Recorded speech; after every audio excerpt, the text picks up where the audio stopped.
ხელნაწერი, რომელიც საქართველოს კულტურის სამინისტროს მხარდაჭერით საქართველოს ხელოვნების სასახლის კუთვნილება გახდა, არის ერთ-ერთი ყველაზე გამორჩეული ხელნაწერი ჩვენს კოლექციაში. ხელნაწერზე არსებობს რამდენიმე მინაწერი. პირველი მინაწერი, რომელიც მის სატიტულო ფურცელზეა და ამ მინაწერიდან ვგებულობთ გამორჩეული ისტორიული პირის ნიკოლოზ დადიანის სახელს. გამოითქვა ვარაუდი, რომ ეს ხელნაწერი გახლავთ ნიკოლოზ დადიანოვის, იგივე დიდი ნიკოს კუთვნილი.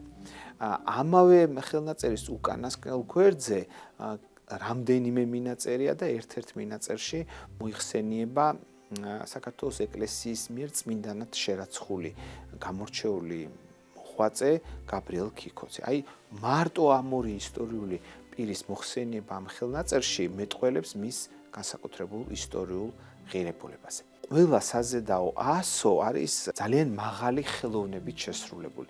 ეს არის სინგურით შესრულებული საზედაო ასოები, ანუ წითელი ფერით შესრულებული საზედაო ასოები, რომელიც აი კალიგრაფიული დიდოსტატობით, ვირტუოზობით ვიტყოდი ერთმანეთში გადადის. სამეგრელოს უკანასკნელ მთავარს დავით დადიანს ჰქონდა საქართველოში ერთ-ერთი ყველაზე საუკეთესო ბიბლიოთეკა. ჩვენ ასე ვფიქრობთ, რომ ეს არის დადიანების ბიბლიოთეკის ნაწილი, ერთ-ერთი წიგნი დადიანების ბიბლიოთეკისა.